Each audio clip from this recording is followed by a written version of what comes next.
जय हिंद साथियों, आप सभी का एक बार फिर से स्वागत है। साथियों, 4 लाइनों के साथ इस सेशन को शुरू करता हूं कि बहुत सारी रातों से लड़ने के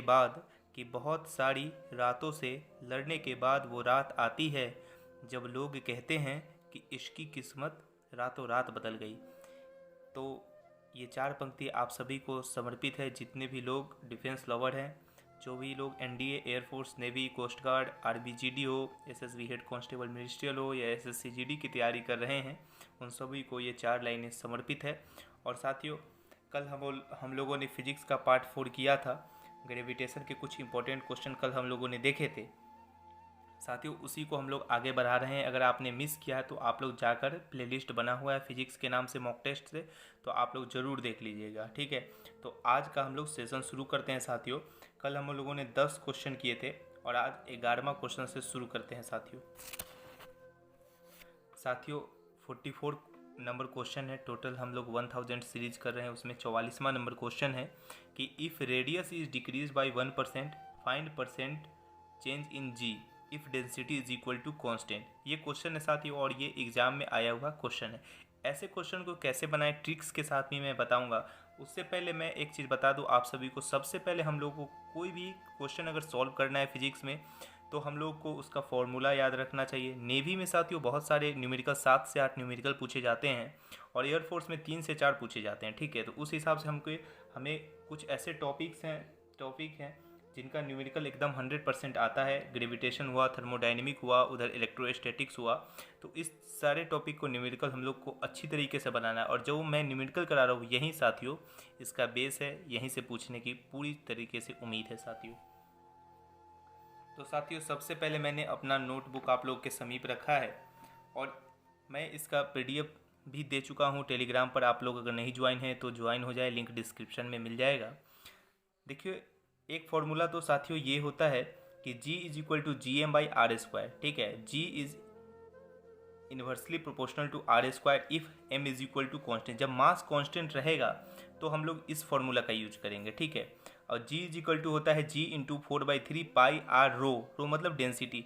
तो ये फॉर्मूला का यूज़ साथियों हम लोग डेंसिटी जब कांस्टेंट रहेगा तब करेंगे। यहाँ देखिए, यहाँ पर साथियों जब डेंसिटी कांस्टेंट रहेगा तो इस फॉर्मूला का यूज करेंगे। और यहाँ पर देखिए G is directly proportional to R जब डेंसिटी कांस्टेंट रहेगा और G is inversely proportional to 1/r square जब मास कांस्टेंट रहेगा। ये सारे बातें क्वेश्चन में आपको दे दिए जाएंगे, ठीक है। तो साथियों, आपने फॉर्मूला पढ़ लिया तो G is directly proportional to R होता है, ठीक है। ये फॉर्मूला हम लोगों ने पढ़ लिया। आप फॉर्मूला जरूर याद करिए साथियों। डेंसिटी कांस्टेंट रहेगा तब क्या लगेगा, मास कांस्टेंट रहेगा तब क्या लगेगा, वहाँ डायरेक्ट क्वेश्चन में दिया रहेगा। ये लूसेंट में भी साथियों दिया हुआ है, ठीक है। तो क्या करेंगे साथियों, तो कुछ नहीं करना है साथियों। यहाँ पर लिखना है delta G by G into 100% is equal to साथियों delta R by R into 100%। देखते हैं क्या दिया हुआ है। रेडियस को साथियों, रेडियस 1% डिक्रीज कर रहा है तो साथियों 1% यहाँ लिख देंगे। तो 1% साथियों ये भी डिक्रीज ही करेगा G, क्योंकि साथियों G is directly proportional to R है। अगर साथियों अगर G घटेगा तो जाहिर सी बात है रेडियस भी घटेगा। G बढ़ता अगर क्वेश्चन में रहता तो रेडियस भी बढ़ जाता, ठीक है। तो इस तरीके के क्वेश्चन को आप लोग आसानी से बना सकते हैं साथियों।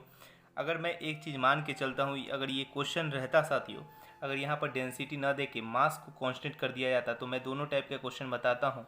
अगर साथियों मास कांस्टेंट रहता तब कैसे बनाते। अगर मास कांस्टेंट रहता साथियों तो फॉर्मूला चेंज हो जाता। तो ऐसे फॉर्मूला क्या है, G is inversely proportional to R square, ठीक है। तो यहाँ पर लिखते हैं delta G by G into 100% is equal to, यहाँ पर जो 2 होता है साथियों ये सीधा यहाँ पर आ जाता है, ठीक है। जो भी रहेगा पावर में साथियों सीधा मल्टीप्लाई में आ जाएगा। चाहे अगर पावर में 1/2 रहे तो वो भी मल्टीप्लाई में आ जाएगा 1/2। तो ये ट्रिक है साथियों, आसानी से आप 1 सेकेंड में निकाल लीजिएगा। और बहुत सारे टीचर इसको बहुत लंबा खींचते हैं। देखिए 2 और इसका वैल्यू साथियों दिया हुआ है क्वेश्चन में ही 1%। तो 2 इंटू 1 करिएगा तो साथियों 2% क्या हो गया अब देखिए इसमें क्वेश्चन में ये नहीं रहेगा 2%, क्वेश्चन में रहेगा 2% इंक्रीज करेगा, 2% डिक्रीज करेगा। तो अब समझते हैं साथियों, रेडियस को डिक्रीज किया गया साथियों। आप सोचिए अगर रेडियस घटता है, अगर रेडियस घटता है तो खुद ब खुद जी बढ़ जाएगा, एक तरफ घटा तो एक तरफ बढ़ा, ठीक है। अगर रेडियस बढ़ता तो जी घटता। ऐसे ही क्वेश्चन को आप लोग को पढ़ना है, ठीक है। रेडियस घटा साथियों तो जी बढ़ा, एकदम प्रोपोर्शनल काम कर रहा है। रेडियस घटा तो जी बढ़ा। अगर डायरेक्टली प्रोपोर्शनल रहता तो जैसे हम लोगों ने बनाया रेडियस घटा तो जी भी घटा। डायरेक्टली में, इन्वर्सली में इसका सीधा अपोजिट होता है साथियों। ये क्वेश्चन बहुत ही 100% एग्जाम में, 100% आप सभी के एग्जाम में आने वाला क्वेश्चन है और प्रीवियस ईयर क्वेश्चन भी है साथियों। एक क्वेश्चन मैंने और लिया है कि if radius of earth is half find escape velocity, जब यहाँ पर डेंसिटी कांस्टेंट। समझिए ये डायरेक्ट क्वेश्चन आपके एग्जाम में साथियों 100% मैं गारंटी लेता हूँ आएगा। और ये ग्रेविटेशन ही नहीं साथियों, अगर एक क्वेश्चन ऐसा बनाना सीख लेते हैं आप तो आप बहुत सारे टॉपिक पर कमांड कर लीजिएगा। न्यूमेरिकल साथियों ऐसे ही क्वेश्चन आपके एग्जाम में भी दिखेगा। मैं सबसे पहले आप सभी को फॉर्मूला दिखा देता हूँ, ठीक है। तो फॉर्मूला याद करना है साथियों, आपको ये सारे नोट भी साथियों टेलीग्राम ग्रुप पर मिल जाएगा। देखिए यहाँ पर तीनों है साथियों लिखा हुआ, इस फॉर्मूला है, उसको हम लोगों ने शॉर्ट फॉर्म में क्या लिखा है, escape value is directly proportional to root R. यहाँ पर देगा वहाँ पर क्वेश्चन में G is equal to constant, escape velocity is directly proportional to root R. कब? जब डेंसिटी कांस्टेंट रहेगा, जो हमें इस बार इस क्वेश्चन में पूछा गया है। और inversely proportional to root R जब मास कांस्टेंट रहेगा। ये 3 फॉर्मूला है साथियों और सारा फॉर्मूला यहाँ प्रूफ किया हुआ है, ठीक है। तो इस तरीके से हम लोग डील करेंगे। तो क्या है साथियों, भी E is directly proportional to root R है। जब डेंसिटी कांस्टेंट रहेगा या जी कांस्टेंट रहेगा तो इस फॉर्मूला का यूज करेंगे। तो ठीक है, तो इसमें हम लोग क्या करते हैं, if radius of earth is half, तो हाफ कर दिया है साथियों, तो क्या होगा, हाफ कर देते हैं। तो हाफ यहाँ पर लिख दे देंगे सीधा, हाफ इसको किया गया तो 1/√2 हो गया, आंसर सीधा है। कितना इजी था साथियों क्वेश्चन, जो हमें क्वेश्चन कह रहा है उसी के आधार पर लिख देंगे। रेडियस को हाफ किया तो रेडियस को हाफ कर दिए, और ये रूट था तो रूट लगा दिए साथियों। अगर साथियों ये सारे क्वेश्चन आपको पसंद आए तो आप ज़रूर चैनल को सब्सक्राइब करें, लाइक करें, शेयर करें साथियों। 45 क्वेश्चन कर लिए, 5 क्वेश्चन और हम लोग करेंगे जल्दी जल्दी।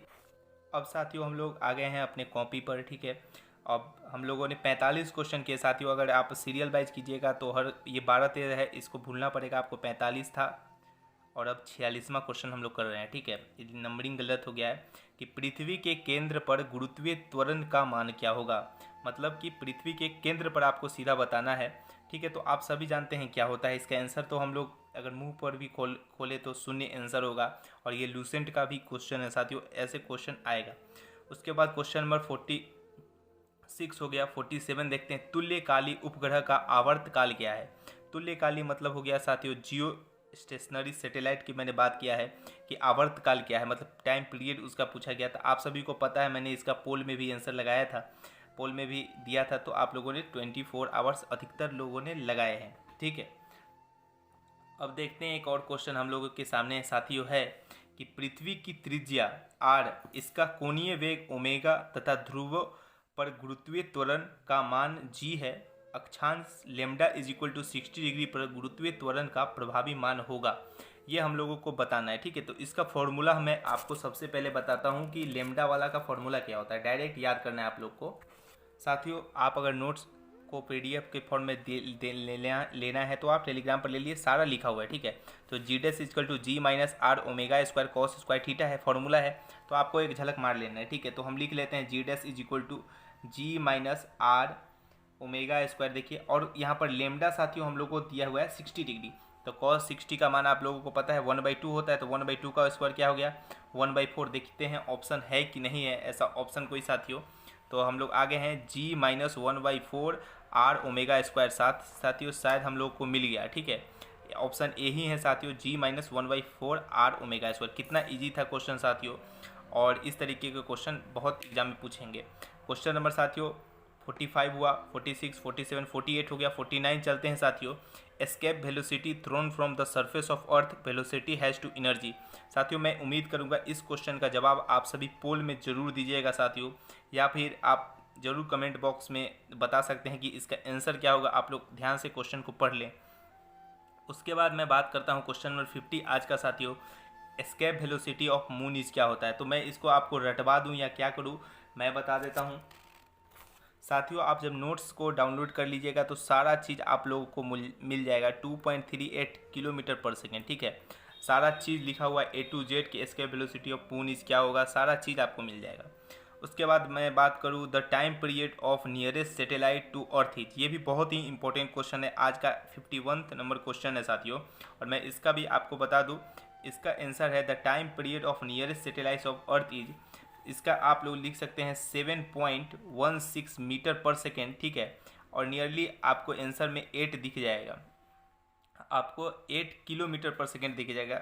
किलोमीटर है साथियों, किलोमीटर पर सेकेंड आपको आंसर में दिखता हुआ मिल जाएगा। ये दोनों में से जो भी रहेगा आप लोग बना लीजिएगा। The velocity of nearest satellite of अर्थ क्या होगा, ये बताइए। क्षमा चाहते हैं साथियों, इसका आंसर साथियों क्वेश्चन गलती से पढ़ लिए। The velocity of nearest satellite he 7.1 kilometre per second है, या फिर नियरली 8 किलोमीटर पर सेकेंड हम लोग बोलते हैं। और इसका आंसर जो कि एनडीए का प्रीवियस ईयर क्वेश्चन है, इसका आंसर है 84.6,